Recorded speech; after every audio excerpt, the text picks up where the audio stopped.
Bienvenue dans cette vidéo où nous allons présenter des méthodes d'évaluation économique, sociale et environnementale avec une application à l'économie sociale et solidaire ou ESS. Avant de poursuivre, n'oubliez pas de participer au quiz qui suivra la vidéo pour tenter de gagner mon livre Vers une finance durable aux éditions Arnaud Franel. Et n'oubliez pas de vous abonner pour ne pas rater les prochains épisodes. Au préalable, commençons par expliquer une mesure de performance financière, le taux de rentabilité interne d'un projet d'investissement. Disons d'emblée que cette mesure ne se suffit pas à elle-même et qu'elle doit être complétée par d'autres indicateurs de performance que nous verrons dans les prochains chapitres.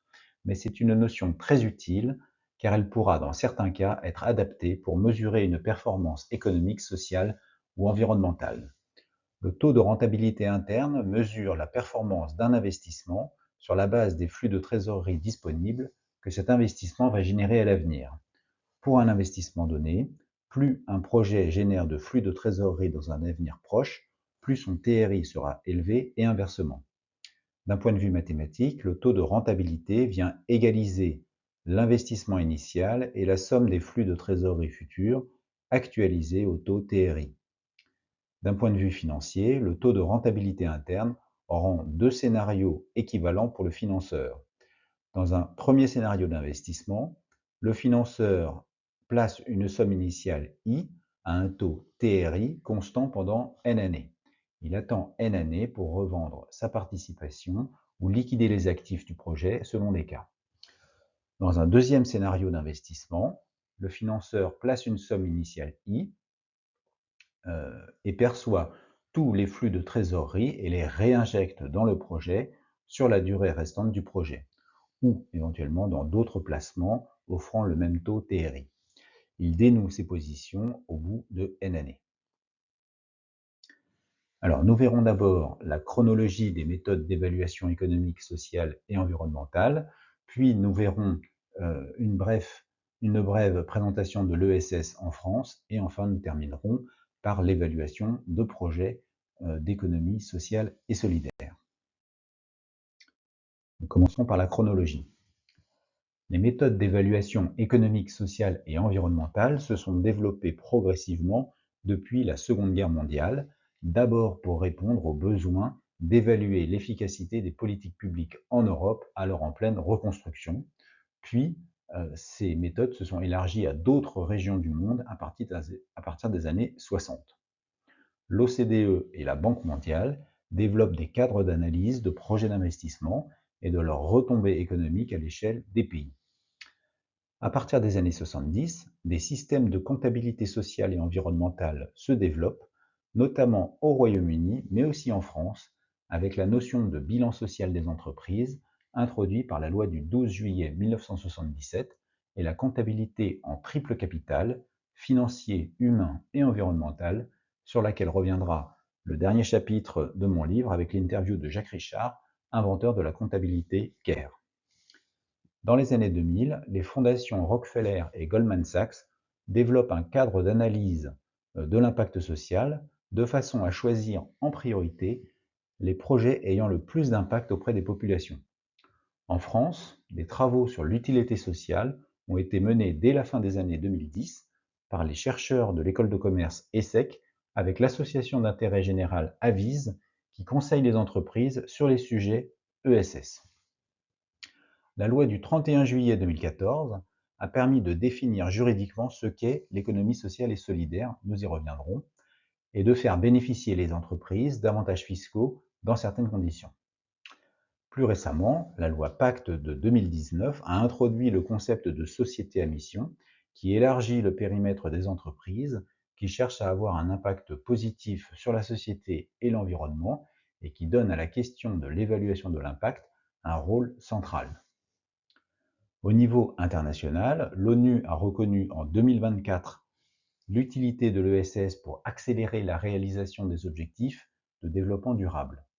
En 2025, l'organisme ESS France a publié une stratégie nationale pour le développement de l'ESS et a organisé le Forum mondial de l'ESS où 10 800 participants représentant 109 pays ont co-signé la déclaration de Bordeaux visant à promouvoir l'ESS à l'échelle internationale. Présentons maintenant l'ESS en France. En France, l'économie sociale et solidaire est définie par la loi du 31 juillet 2014 comme l'ensemble des organismes qui poursuivent un autre but que le seul partage des bénéfices, adoptent une gouvernance démocratique impliquant les associés, salariés et les parties prenantes, et qui réinjectent majoritairement les bénéfices pour le financement de l'activité de l'entreprise. En 2025, l'économie sociale et solidaire compte 2,6 millions de salariés et représente environ un salarié sur 10 et environ 200 000 organismes employeurs, des entreprises, des associations et d'autres types d'organismes. L'ESS est un peu plus active en France que dans le reste de l'Union européenne, puisque l'ESS représente 6,3% des emplois au niveau européen. En 2025, près de 3 000 organismes ont l'agrément ESUS, Entreprises solidaires d'utilité sociale, ce qui facilite leur accès à des financements et à des appels d'offres. Les salariés de l'ESS travaillent principalement dans le secteur de l'action sociale, avec environ 1 million de salariés. Puis on trouve les secteurs de l'enseignement, des mutuelles d'assurance, de la santé et du soutien aux entreprises, qui regroupent à L4 environ également 1 million de salariés. Les secteurs moins représentés sont les sports et loisirs, le commerce, l'agriculture, la culture, l'hébergement et restauration et les industries alimentaires. Les associations emploient les 2 tiers des salariés de l'ESS, soit 1,8 million de personnes. Les coopératives et sociétés commerciales emploient environ 20% des salariés de l'ESS, soit environ 500 000 salariés. Parmi les organismes ESS ayant reçu l'agrément ESUS, on peut citer les associations Les Restaurants du Cœur et Emmaüs. On peut également citer la coopérative Enercop, qui fournit de l'électricité renouvelable produite sur des sites appartenant à des citoyens ou à des collectivités. On peut citer les entreprises Simplon.co, qui dispensent des formations au numérique pour les personnes en insertion professionnelle. Les jardins de Solène collectent des fruits et légumes locaux pour les distribuer dans des cantines scolaires. Et enfin, La Ruche fournit des conseils sur le montage de start-up à impact. Passons à l'évaluation de projets d'économie sociale et solidaire. Comme le rappelle Sophie Chassa, administratrice de LVMH, le risque, c'est que l'obsession du mesurable occulte le sens. Pour ma part, je suis d'accord, mais je pense qu'il faut passer par les chiffres d'abord. En effet, les projets ESS sont très divers et leur qualité est parfois difficile à appréhender. Disposer de repères chiffrés prouve d'abord qu'un travail de fond a été réalisé. Ensuite, tout comme en finance, croire qu'un projet peut se résumer à un chiffre est source d'erreurs inéluctables. Une compréhension du contexte et une analyse des tenants et aboutissants d'un projet sont un préalable indispensable avant toute décision d'investissement. Pourquoi évaluer l'impact social? Rappelons tout d'abord ce qu'est l'impact social. La définition souvent retenue en France est celle donnée par le Conseil supérieur de l'économie sociale et solidaire en 2011. L'impact social y est défini comme l'ensemble des conséquences significatives des activités d'une organisation, tant sur ses parties prenantes externes, directes ou indirectes sur son territoire, qu'internes, et que sur la société en général. Cette définition très large étant posée, voyons les raisons d'évaluer l'impact social d'une entreprise. La société d'audit KPMG identifie des objectifs internes à l'entreprise et des objectifs externes. Les objectifs internes visent l'amélioration de l'impact de l'entreprise grâce à une meilleure connaissance de son activité et des besoins sociaux de ses clients ou bénéficiaires. Il devient dès lors possible de définir plus précisément les objectifs à atteindre et d'impliquer plus fortement les équipes, mais aussi les parties prenantes, dans un projet clarifié. La mise en place d'indicateurs objectifs permet une meilleure prise de décision et de meilleurs choix pour maximiser son impact. Les objectifs externes visent à crédibiliser l'entreprise et à la développer dans la durée grâce à un reporting fiable qui démontre l'efficacité de son action à ses parties prenantes. L'entreprise ESS peut ainsi développer de nouveaux partenariats et convaincre des investisseurs. L'entreprise ESS gagne en visibilité et peut faire connaître son action en renforçant sa communication, notamment à l'occasion d'obtention d'une certification ou d'un label. D'après l'association Avise citée précédemment, il existe plusieurs méthodes d'évaluation de l'impact social d'un projet. Le choix se fait en fonction des objectifs de l'évaluation et des informations disponibles. Avise distingue des méthodes qualitatives, quantitatives, causales et monétaires. Ces méthodes complémentaires se recoupent partiellement. Les méthodes qualitatives visent à comprendre les effets d'un projet sur les parties prenantes et à estimer son utilité sociale, typiquement via des entretiens. Il s'agit par exemple d'évaluer l'utilité sociale de la médiation sociale. Les méthodes quantitatives consistent à définir des indicateurs chiffrés pour décrire l'activité, la suivre dans le temps et pour définir des objectifs. Il s'agit par exemple d'évaluer un projet immobilier dans le logement social. Les méthodes causales visent à estimer la part des effets dus au projet d'une part et dus à des facteurs exogènes d'autre part, par exemple en comparant un groupe de bénéficiaires et un groupe témoin. Il s'agit par exemple d'évaluer l'impact net d'un projet d'insertion professionnelle de jeunes.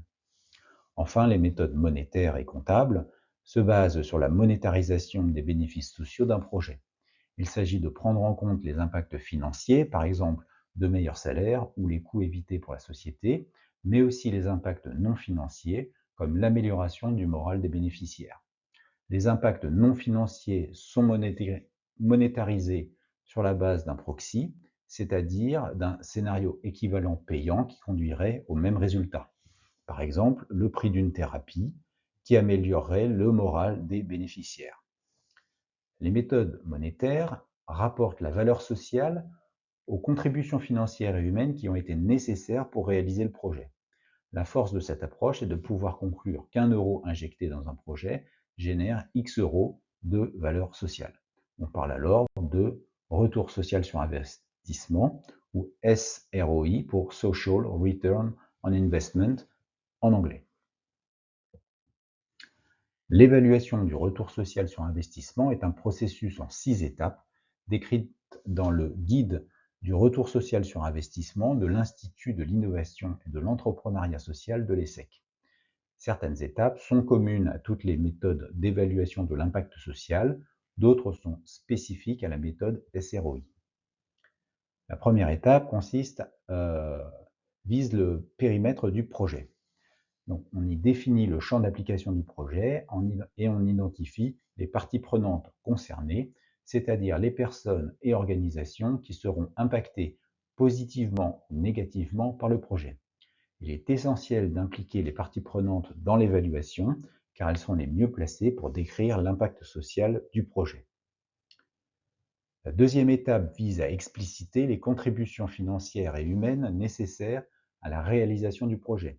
Quel est le budget demandé? Quel est le temps passé par les bénévoles? Quels sont les autres types de ressources mises à disposition? Ces contributions vont permettre des réalisations, la construction d'un centre d'accueil par exemple. Ces réalisations vont se traduire par des résultats économiques, sociaux ou environnementaux au bénéfice des parties prenantes. Le nombre de nuitées pour des sans-abri, par exemple. Dans une troisième étape, les résultats sont valorisés, qu'ils soient positifs ou négatifs, et, c'est ce qui est spécifique à la méthode SROI, même les résultats qui n'ont pas de prix. Bien sûr, il est essentiel d'expliquer et de justifier la manière d'estimer la valeur des résultats non financiers. Dans une quatrième étape, il s'agit de déterminer la part des résultats qui est effectivement due au projet et la part qui se serait réalisée de toute façon, même si le projet n'avait pas eu lieu. C'est très important, par exemple, lorsque le projet aborde une problématique déjà traitée par une politique publique. Cette quatrième étape vise à donner une image réaliste et honnête de l'impact du projet. Dans une cinquième étape, qui est spécifique à la méthode SROI, on va venir calculer les résultats nets du projet sur les années à venir et on va venir sommer ces résultats actualisés à la date de démarrage du projet. Cette somme actualisée est ensuite rapportée à l'investissement initial, ce qui permet d'exprimer la performance du projet sous une phrase du type « 1 euro injecté dans le projet crée X euros de valeur sociale ». Il convient de réaliser une étude de sensibilité du SROI en fonction des paramètres du calcul. Dans une dernière étape, on va venir crédibiliser la mesure de performance en justifiant la méthodologie suivie et en documentant les sources de données pour permettre à un tiers, par exemple un auditeur, de refaire les calculs et de les valider le cas échéant. Le rapport doit être transparent sur les hypothèses prises et les limites identifiées. Prenons maintenant l'exemple d'Alenvie, société de services de maintien à domicile de personnes âgées. Alenvie est une start-up fondée en 2016 avec le statut d'entreprise solidaire d'utilité sociale, ESUS. Depuis l'étude, Alenvie a fait évoluer son modèle de développement et est devenu un réseau d'entreprises franchisées. On va rester ici sur le périmètre de l'étude avec le plan de développement imaginé à l'époque. En 2017, Alenvie employait 13 salariés, des auxiliaires de vie, avec pour originalité la proportion de CDI, 100% contre 30% seulement en moyenne dans le secteur, avec un salaire 12% plus élevé que celui défini par la convention collective. Deuxième originalité, le management, avec un fonctionnement des auxiliaires en équipe autonome qui gère elle-même les plannings, mais aussi le recrutement de nouvelles auxiliaires et la prospection commerciale. Troisième originalité, c'est la part importante du temps de travail, 8,5%, donc environ 2 heures par semaine, consacrée aux formations, réunions d'équipe et missions internes à l'entreprise. Alenvie a réalisé une étude d'impact social sur la méthode du retour social sur investissement qui a permis de montrer qu'un euro investi dans Alenvie créait 1,95 euros de valeur sociale en 2017 et qu'un euro investi dans Alenvie créait 2,3 euros de valeur sociale en 2025. Vous trouverez le détail des calculs de ces chiffres dans le chapitre de mon livre. En conclusion, l'évaluation sociale est bénéfique à plusieurs titres. Elle nécessite la mise en place d'indicateurs et de process qui améliorent la compréhension de la situation présente et qui permettent un suivi dans le temps pour atteindre des objectifs précis. Elle permet aux décideurs de prendre de meilleures décisions et de maximiser la valeur sociale créée. Dans la pratique, elle se heurte à la collecte de données fiables. La transparence des méthodologies employées est un aspect crucial. Il faut s'efforcer d'avoir une vision globale pour éviter les biais d'interprétation.